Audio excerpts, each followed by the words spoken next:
Subscribe now, Maths Guru Exam Tech channel for mathematics, maths for Abhishek sir. Subscribe now and press the bell icon. Hello बच्चों, intermediate mathematics के इस video में मैं आपका स्वागत करता हूं। मैं हूं आपका अपना मैथ्स गुरु अभिषेक अस्थाना और आप देख रहे हैं अपना फेवरेट चैनल मैथ्स गुरु एग्जाम टेक। तो देखिए बच्चों, हम लोगों ने पिछली एक्सरसाइज में बात की थी आव्यूह की। आव्यूह से रिलेटेड जितने भी एक्सरसाइज थी 3.1, 3.2, 3.3, 3.4 वो हम लोगों ने सॉल्व कर लिए। और अब बात करेंगे हम लोग सारणिक की। सारणिक डिटर्मिनेंट, देखिए सारणिक का मान निकालने के लिए उसका एक मापांक सॉल्व किया जाता है, उसको बोलते हैं मॉड फंक्शन। तो देखिए सारणिक जो हम लोग पढ़ेंगे वो कोटि 2 की भी हो सकती है या कोटि 3 की। अब देखिए कोट की बात हम कर रहे हैं तो इसका मतलब कोट हमने कहीं ना कहीं पढ़ी थी। तो हम लोग पिछले चैप्टर की अगर बात करें तो हमने पढ़ा था कोट। कोट का मतलब रो गुणे कॉलम, इसको बोलते थे कोट। तो देखिए इस सारणिक चैप्टर में हम लोग 2x2 और 3x3 जो सारणिक रहेगी, डिटरमिनेंट आपका रहेगा, उसको पढ़ेंगे। तो देखिए 2x2 में क्या होता है, तो 2x2 जो सारणिक होती है उसमें होते हैं 4 एलिमेंट, मतलब a11, a12, a21, a22। मतलब क्या, a11 पहली रो का पहला कॉलम, पहली रो का पहला कॉलम का जो एलिमेंट मिल रहा है हमको वो बोला जाएगा a11। फिर बात करें a12, पहली रो का दूसरा कॉलम जो एलिमेंट मिल रहा है वो हम लोग a12 बोलेंगे उसको। फिर सेम a21 और a23, दूसरी रो का पहला कॉलम और दूसरी रो का दूसरा कॉलम। फिर बात करते हैं 3x3 की। तो देखिए इसमें एलिमेंट होते हैं कितने, 9। कौन कौन से, a11, a12, a13, a21, a22, a23, a31, a32, a33। तो देखिए इसमें सेम पहली रो का पहला कॉलम a11 बोला जाएगा, पहली रो का दूसरा कॉलम a12, a13, a21, दूसरी रो में पहला कॉलम, सेम एलिमेंट बोले जाएंगे।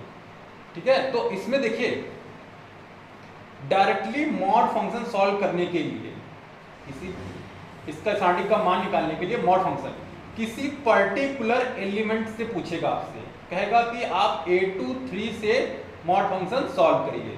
तो वहां पे आप लोगों को अगर ये आपको नहीं पता है कि किस एलिमेंट को क्या कहते हैं तो आप लोग उस क्वेश्चन को सॉल्व नहीं कर पाएंगे। अब देखिए जहां पे इनके कुछ चिन्ह भी निर्धारित किए गए हैं। 3x3 की बात करेंगे हम लोग। तो देखिए a11 पहला एलिमेंट कौन सा है, a11। a11 का मतलब है प्लस, a12 का मतलब माइनस, a13 का मतलब plus, a21 minus, a22 plus, a23 minus, a31 plus, a32 minus, a33 plus. कैसे समझेंगे हम लोग, देखिए -1 की पावर कितना, स्क्रीन पे दिख रहा होगा आपको, -1 की पावर r प्लस c, यानी कि रो प्लस कॉलम को जोड़ देंगे। तो देखिए अगर हम लोग बात करें a11 यानी कि -1 की पावर 1 प्लस 1 कितना हो जाएगा, 2। तो -1 की पावर 2 मतलब प्लस आएगा, तो यहाँ पे प्लस, इसका मतलब a11 का मान कितना होता है, प्लस। फिर a12 कितना निकलेगा, 213। और अगर -1 की पावर कोई ऑड फंक्शन लगी होती है, विषम संख्या लगी होती है, तो उसको बोलते हैं माइनस। तो इसी टाइप से जहां जहां ऑड फंक्शन लगे होंगे वहां वहां माइनस आएगा, और जहां जहां इवन नंबर आएंगे वहां वहां प्लस नंबर आएगा। ठीक है, तो इस टाइप से हम लोग समझेंगे प्लस माइनस क्या होती है, और सारणिक का मॉड फंक्शन कैसे सॉल्व करेंगे ये भी देखेंगे। तो चलिए चलते हैं हम लोग अपने बोर्ड पे। तो चलिए शुरू करते हैं आज का वीडियो। तो देखिए सबसे पहले हमने लिखा 2x2 की एक मैट्रिक्स। तो देखिए 2x2 में हमने बताया था अगर कोई मैट्रिक्स 2x2 की है, ठीक है, उसकी कोट कितनी है, कोट अगर उसकी 2x2 है तो उसमें एलिमेंट कितने होंगे, a11, a12, a21, a22। ठीक है, तो देखिए यहाँ पे देखिए जब 4 एलिमेंट हैं तो इसका सारणिक का मान निकालने के लिए बस आपको इससे इसकी गुणा कर देना है और इसकी गुणा इससे कर देना है और बीच में माइनस का प्रयोग कर लेना है।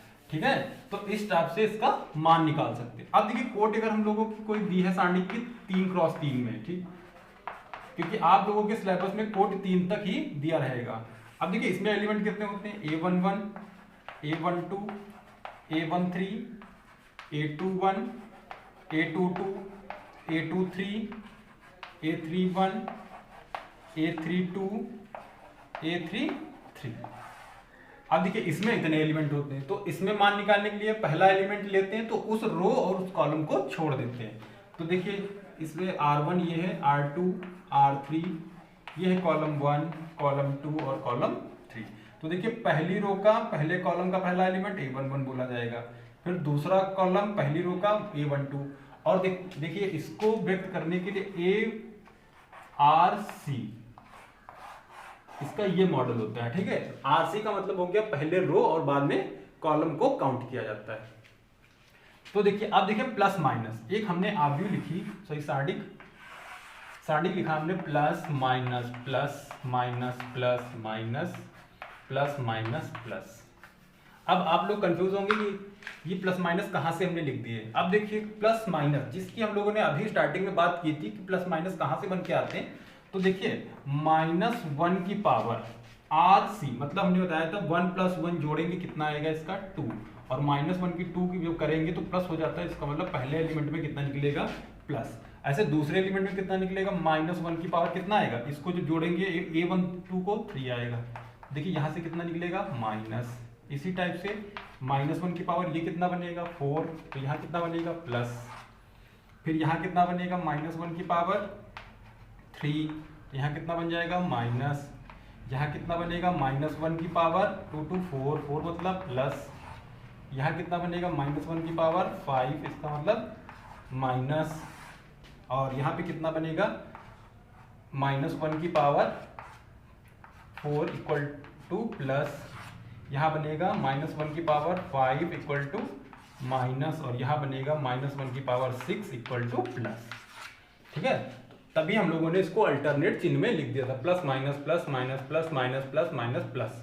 लेकिन 2 क्रॉस 2 में अगर हम लोग बात करें तो देखिए यहाँ पे कितना निकलेगा, अगर 2 क्रॉस 2 में जब बात करेंगे तो यहाँ पे देखिए प्लस निकलेगा, क्योंकि 1 1 2, यहाँ कितना निकलेगा माइनस, और यहाँ भी निकलेगा कितना माइनस, और यहाँ कितना निकलेगा प्लस। तो इस हिसाब से 2 क्रॉस 2 में प्लस माइनस माइनस प्लस ऐसे निकलता है, और इसमें अल्टरनेट निकलता है। तो इस हिसाब से इसको बोलते हैं, इसको देखिए सेकंडज भी बोलते हैं। जितने भी एलिमेंट आएंगे उसको बोलेंगे सेकंडज। चलिए शुरू करते हैं एक्सरसाइज 4.1। तो 4.1 में जो पहला क्वेश्चन दिया हुआ है, कह रहा है कि सार्डिक का मान ज्ञात कीजिए। 2 4 -5 -1, 2 4 -5 -1, इसका मान ज्ञात करना है। तो हमने बताया था कि 2 क्रॉस 2 में मान निकालना सिंपल है। तो देखिए -1 -2 कितना हो जाएगा -2 गुणा जब करेंगे, और यहाँ 5 4 जा 20, माइनस के 20, लेकिन यहाँ भी माइनस बीच में लगता है, तो इसका मतलब यहाँ हो जाएगा प्लस के 20। तो आंसर हमारा निकल के आ जाएगा कितना 18, ठीक है। ये 2 क्रॉस 2 की बात कर रहे थे हम लोग। अब देखिए क्वेश्चन नंबर 2 देख लेते हैं, एक सिंपल इसी टाइप से 1 2 4 2 1 2 4 2, ठीक है। एक क्वेश्चन ये दिया है, और एक क्वेश्चन इसमें और दिया हुआ है, cos theta minus sine theta और साइन थीटा cos थीटा, ठीक है। इन दोनों सार्डिक के हम लोग मान निकालेंगे। तो देखिए यहाँ पे 2 1 जा 2 2 और 4 2 जा 8, यहाँ प्लस का 8 बन रहा है, लेकिन यहाँ रखेंगे तो -8 आएगा। तो कितना बनेगा इसका -6। तो इस टाइप से ये कितना हो जाएगा cos स्क्वायर थीटा, और ये हो जाएंगे माइनस के साइन स्क्वायर थीटा। लेकिन जब यहाँ रखेंगे, क्योंकि बीच में माइनस होता है, तो यहाँ माइनस साइन स्क्वायर थीटा रखेंगे तो प्लस के हो जाएंगे साइन स्क्वायर थीटा, तो इक्वल टू 1 आ जाएगा। तो इस हिसाब से 2 क्रॉस 2 की मैट्रिक्स का हम लोग मान आसानी से निकाल सकते हैं। चलिए अब बात कर लेते हैं 3 क्रॉस 3 में। 3 क्रॉस 3 का मान निकालना थोड़ा सा टफ है।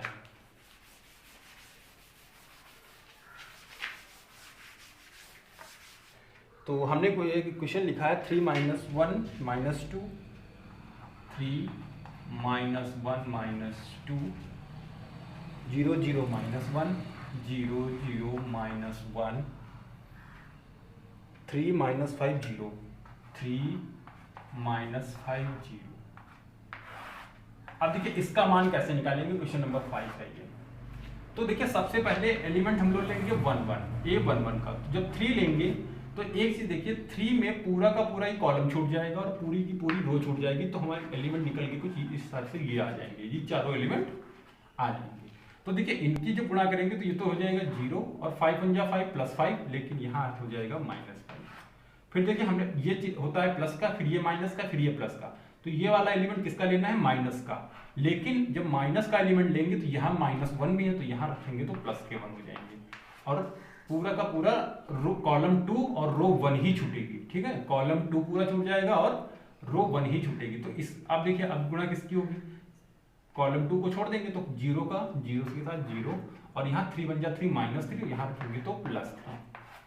फिर कितना लेंगे, अब देखिए प्लस माइनस प्लस, तो यहाँ माइनस वाला तो प्लस हो गया, तो यहाँ देखिए प्लस वाला कितना हो रहा है, माइनस, तो -2। अब देखिए कितना आएगा, ये पूरा कॉलम छूट जाएगा, ये छूट जाएगा, तो 5 0 0 और ये 3 0 0, तो एलिमेंट टोटली 0 हो जाएंगे। अब देखिए गुणा कर लीजिए सीधे, तो कितना हो जाएगा, ये 15, ये कितना हो जाएगा 3 1 जा 3 और ये तो हमारा 0 है, तो कितने बचेंगे -12, ये बचेंगे, इसका आंसर आएगा। चलिए स्टार्टिंग में हम लोगों ने जो बात की थी कि पर्टिकुलर किसी भी एलिमेंट के उस सापेक्ष वैल्यू निकालना, ठीक है, तो देखिए अब यहाँ पे देखिए ये आंसर हमारा देखिए -12 आ रहा है। अभी देखिए हम लोग किसी अदर वैल्यू के पर्टिकुलर वैल्यू फाइंड करेंगे, कैसे, अब देखिए जिस रो या कॉलम में अधिकतम 0 मिलेंगे, किसमें, जिसमें अधिकतम 0 मिले, अब उससे वैल्यू निकालिए, एक सिंपल वैल्यू निकलेगी, आसानी से निकलेगी। अब देखिए इस रो 2, किस रो की बात कर रहे हैं हम लोग, रो 2 के, तो रो 2 में देखिए ये भी 0 है, ये भी 0, यहाँ पे -1 मिल रहा है, तो रो 2 के सापेक्ष हम लोग निकाल रहे हैं। ठीक है, तो देखिए जब हम लोग यहाँ पे 0 लेंगे स्टार्टिंग में, जब रो 2 के सापेक्ष निकालेंगे, तो जब 0 लेंगे तो अदर वैल्यू चाहे जो भी आए इस ब्रैकेट के अंदर, तो वो टोटल वैल्यू क्या हो जाएगी, 0। ये सेकंड टाइप है। ठीक है, ये सिंपल तरीका है आपको समझाने के लिए, जो अगर आपको समझ में आ जाते तो आप लोग इसी मेथड से लगाएंगे, वरना इस मेथड से लगाएंगे। देखिए इसमें अगर रो 2 की बात करें तो इसमें पहला एलिमेंट 0 है, तो इसका मतलब ये अगर रो 2 लेंगे, कॉलम 1 लेंगे, रो 2 छूटेगा और कॉलम 1 छूटेगा, तो इसकी गुणा इससे हो जाएगी, इसकी गुणा इससे हो जाएगी, लेकिन जो भी आएगा, लेकिन 0 से मल्टीप्लाई करेंगे तो टोटल 0, तो इसको मतलब इसको छोड़ देंगे।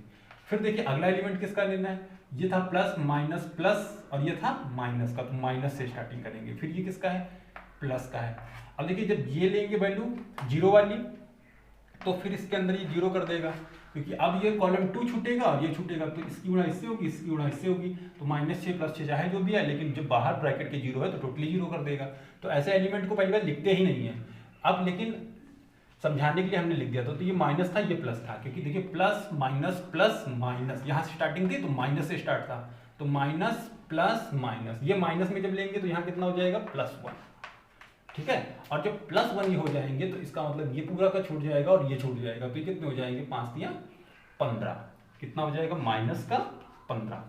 ठीक है, सीधे इसकी गुणा इससे हो जाएगी और ये हो जाएंगे 3 × 3 -3, लेकिन यहाँ रखेंगे तो +3। देखिए कितना बचा, यहाँ -12 बच गया, ये भी आंसर आ गया, ये भी आंसर आ गया। ठीक है, तो किसी भी वैल्यू पर्टिकुलर वैल्यू के सापेक्ष हम लोग उस आंटिक का मान ज्ञात कर सकते हैं। ये सेकंड मेथड था। ठीक है, अगर आप लोगों से डायरेक्टली पूछ रहा है तब तो आप लोग लगाइए, वरना आप लोग इसी मेथड से लगाइए, पहली रो का पहली कॉलम से। ठीक है, वैसे तो जिस रो या कॉलम में अधिकतम 0 मिले उसके सापेक्ष आप लोग सॉल्व करना सीखिए। चलिए बात करते हैं क्वेश्चन नंबर इसी के 5 के सेकंड पार्ट की। ठीक है,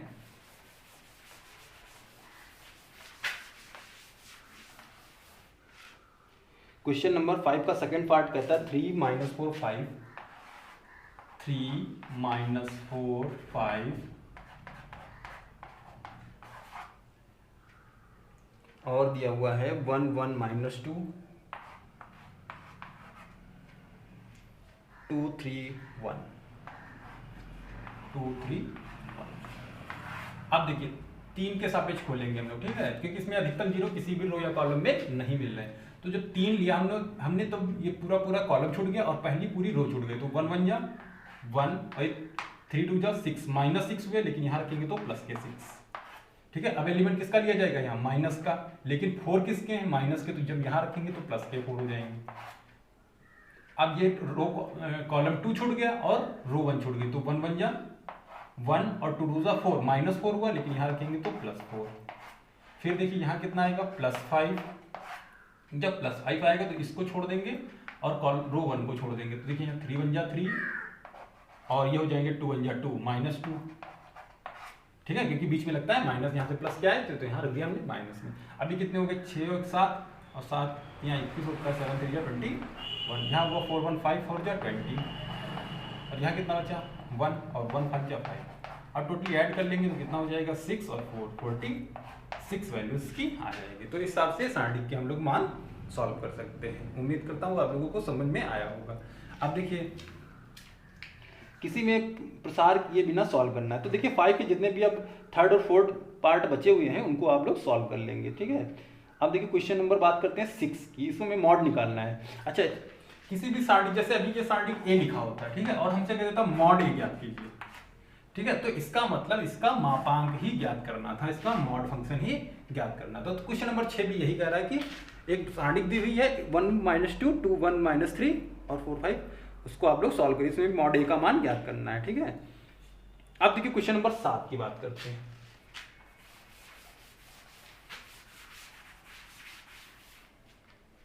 क्वेश्चन नंबर 7 में थोड़ा सा डाउट है, वो आप लोग अपना क्लियर कर लीजिए। क्वेश्चन नंबर 7 की बात करेंगे। क्वेश्चन नंबर 6 तक आप लोग आसानी से लगा सकते हैं। 2 5 4 1 2 5 4 1 और 2x 4 6 2x 4 6x। अब एक चीज देखिए, इसमें निकालना है x का मान। तो जब हम लोग आव्यूह की बात करते थे तो पर्टिकुलर वैल्यू की तुलना कर लेते थे, a11 की a11 के साथ करके वैल्यू हम लोग निकाल सकते थे, लेकिन सारणिक में ये काम नहीं कर सकते हम लोग, पर्टिकुलर वैल्यू को उसकी तुलना नहीं कर सकते। कैसे पहचानेंगे, तो आव्यूह में जब लिखा रहेगा तो कुछ ब्रैकेट इस टाइप से लगा रहेगा, ठीक है, और जब सारणिक में लिखा रहेगा तो ब्रैकेट कुछ इस टाइप से लगा रहेगा। बस यही एक पहचान है सारणिक और आव्यूह पहचानने का, ठीक है, तो आप लोग इसको पहचान लेंगे। तो देखिए सारणिक में मॉड के बराबर होता है, तो इसका मॉड निकालेंगे तो कितना हो जाएगा 2 × 2 और 5 4 20, तो ये हो गया 20 और इक्वल इसका मॉड कितना है 2x² और 6 4 24। सॉल्व कर लेंगे कितना बचेगा -18 इक्वल टू 2x² -24। इसको ला के इधर घटा लेंगे तो -18 और +24 इक्वल टू 2x²। तो यहाँ बचा कितना 6, ठीक है, 6 बचेगा ना, तो 6 इक्वल टू 2x², तो 2 से काट देंगे 2 3 = 6, तो x इक्वल टू कितना आएगा ±√3 आएगा।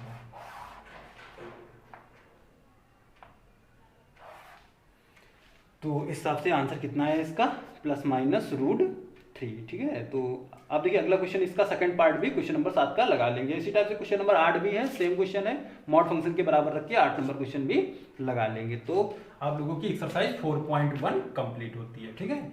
अब बात करते हैं एक्सरसाइज 4.2 की। क्वेश्चन नंबर 4.2 में देखिए सिद्ध करने की वैल्यू है, तो इसमें ट्रांसफॉर्मेशन का यूज करना है। ट्रांसफॉर्मेशन हमने पिछले आव्यूह सीरीज में पढ़े थे, ठीक है, ट्रांसफॉर्मेशन लगाना। तो देखिए केवल स्टार्टिंग करते हैं हम लोग प्रश्नावली 4.2 की।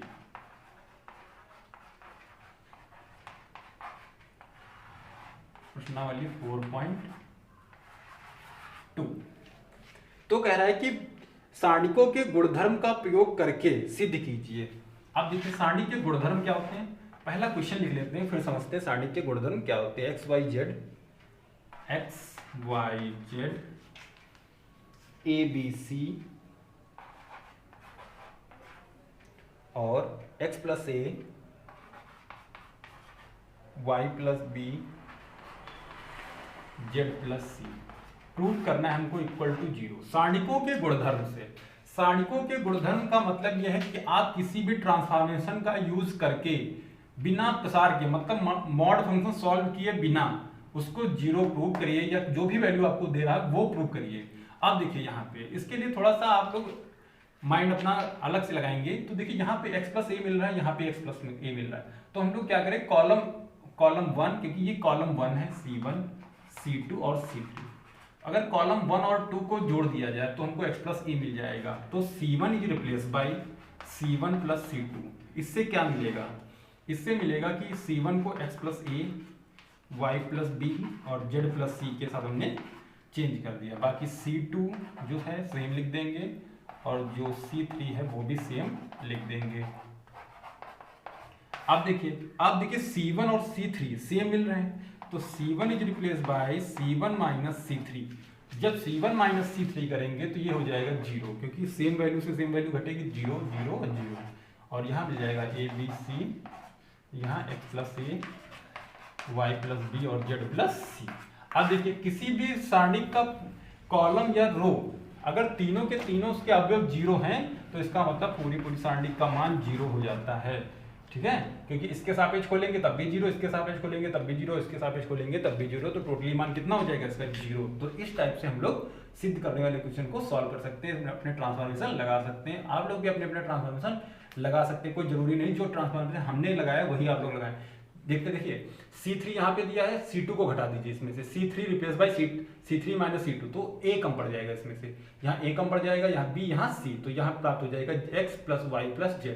उसके बाद इसके साथ घटा दीजिए तब भी 0 आ जाएगा। तो ये नए तरीके से लग सकता है, आप लोग अपना माइंड यूज करेंगे, ठीक है। तो इसी टाइप से बात करते हैं क्वेश्चन नंबर 2। प्रूविंग के क्वेश्चन है, हो सके अधिकतम क्वेश्चन लगवा देंगे, आपको सॉल्व करवा देंगे, ठीक है।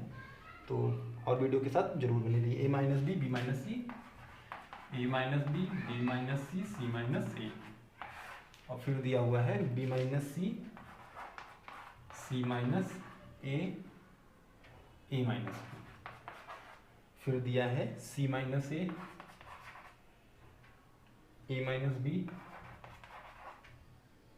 b minus C equal to जी।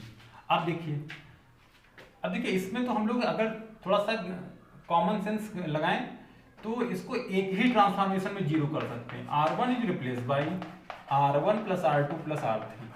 कैसे? अब तीनों रो को अगर हम लोग जोड़ दें तो यहाँ पे देखिए B से B कट जाएगा, क्योंकि जब जोड़ेंगे तो प्लस का B मिलेगा, B से B, C से C और A से A कट जाएगा तो 0 हो जाएगा। इसी टाइप से तीनों के तीनों जब जोड़ेंगे तो टोटली वैल्यू कितनी हो जाएगी? 0। तो B minus C, C minus A, A minus B, और यहाँ हो जाएगा C minus A, A minus B और B माइनस सी। तो इसका मान कितना आ जाएगा? टोटली 0। ये क्वेश्चन नंबर था आपका सेकेंड, ठीक है। इसी टाइप से आप क्वेश्चन नंबर 3 भी सॉल्व कर लेंगे। क्वेश्चन नंबर 3 में केवल न्यूमेरिकल वैल्यू दी है, तो आप लोग इसको सॉल्व कर लेंगे। अब देखिए क्वेश्चन नंबर अगर 4 की बात करें तो क्वेश्चन नंबर 4 थोड़ा सा लेंथी दिया हुआ है, तो क्वेश्चन नंबर 4 की बात कर लेते हैं। 3 नंबर क्वेश्चन आप लोग सॉल्व कर लेंगे। डायरेक्टली न्यूमेरिकल वैल्यू दी हुई है, इसको सॉल्व कर लीजिएगा। 1 1 1। क्वेश्चन नंबर 4 की बात करेंगे। 1 1 1 BC CA AB, BC CA AB, A B plus C, B C plus A और C A प्लस B, ठीक है। इसको प्रूव करना है आपको 0। तो कैसे आएगी वैल्यू 0? चलिए देखते हैं। अब देखिए लॉजिक ये है, इसको लॉजिक बोलिए या आप लोग ट्रिक समझिए, चाहे जो भी समझिए। अधिकतम हम लोग सारणी के मान को 0 कर लें, ठीक है। तो यहां से देखिए 1 में से 1 घटाएं 0, और यहां भी 1 में से 1 घटा देंगे 0। तो हम लोग पहले ट्रांसफॉर्मेशन का यूज करेंगे, R1 is replace by R1 minus R2। आप लोगों को बस एक कॉमन माइंड में ये बात रखनी कि अधिकतम 0 किस लाइन में या किस रो में या किस कॉलम में प्राप्त कर सकते हैं। तो देखिए यहाँ 1 से 1 घटेगा 0, यहाँ भी 1 से 1 घटेगा तो 0, और R2 is replace by R2 minus R3। तो चेक कर लेते हैं, 1 में से 1 गया 0, ठीक है। और यहाँ जब घटाएंगे तो देखिए कितना प्राप्त हो जाएगा? BC माइनस BC और माइनस CA, ठीक है। और यहाँ कितना प्राप्त हो जाएगा? 0। अच्छा यहाँ भी कुछ देख लेते हैं क्या कम पड़ जाएगा। तो जब यहाँ घटाएंगे तो ये मिलेगा, देखिए गुणा भी कर लेते हैं, AB plus AC minus BC और माइनस AB, ठीक। क्योंकि यहाँ पे B का गुणा करके और यहाँ पूरा माइनस कर देंगे, यहाँ भी गुणा करके सेम 0। यहाँ कितना प्राप्त हो जाएगा? CA minus AB BC plus AB minus AC minus CB, और यहाँ देखिए 1 AB और CA प्लस B प्राप्त हो जाएगा। अब देखिए यहाँ मिलेगा हमको कितना 0 0 1 और यहाँ से कॉमन लेंगे कितना c। जब c कॉमन लेंगे तो अंदर मिलेगा b माइनस ए और यहाँ देखिए ए बी से ए बी कट जाएगा और हम लोग कॉमन लेंगे कितना माइनस सी। जब माइनस सी कॉमन लेंगे तो हमको बी माइनस ए ही प्राप्त होगा। माइनस सी कॉमन लेने पर यहाँ प्राप्त होगा बी माइनस ए। ठीक है, इसी टाइप से यहाँ पे कट जाएगा बी सी और देखिए यहाँ पे कॉमन लेंगे ए। जब ए कॉमन लेंगे तो अंदर मिलेगा कितना सी माइनस बी और इसमें कॉमन लेंगे कितना, यहाँ पे कॉमन लेंगे माइनस ए। तो माइनस ए कॉमन लेंगे तो इसमें भी मिलेगा सी माइनस बी और इसमें कितना लिखा हुआ है ए बी और सी ए प्लस बी। ठीक है, अब देखिए क्या करेंगे, अब कॉलम 1 और 2 को जोड़ देते हैं। तो जब जोड़ेंगे तो ये 0 प्राप्त हो जाएंगे और ये भी 0 प्राप्त हो जाएगा क्योंकि सेम एलिमेंट है। जब इसके साथ जुड़ेंगे तो ये कट के 0 हो जाएगा। ठीक है, तो ये कितना प्राप्त होगा C2 is replace by C2 plus C3। तो ये 0 0 1 इसको जो जोड़ेंगे तो ये 0 हो जाएगा, इसको जोड़ेंगे तो 0 हो जाएगा। यहाँ पे कितना प्राप्त हो जाएगा ए बी और बी सी और सी ए और यहाँ कितना रहेगा सी बी माइनस ए सी माइनस बी और सी ए प्लस बी। ठीक है, अब देखिए इसके सापेक्ष जब खोलेंगे 1 के सापेक्ष तो 1 के सापेक्ष क्योंकि इसमें ज़्यादा 0 मिल रहे हैं उसी लाइन के सापेक्ष खोल दिए तो ये छूट जाएगी और ये और छूट जाएगा। जब इसकी गुणा इससे करेंगे तब भी 0, इसकी गुणा इससे करेंगे तब भी 0, तो टोटली मान कितना हो जाएगा 0। तो ये टोटल आंसर 0 इसका आ जाएगा। ठीक है, तो इस तरीके से क्वेश्चन को सॉल्व कर लेते हैं। अब देखिए क्वेश्चन नंबर 5 से हम लोग नेक्स्ट वीडियो में बात करेंगे।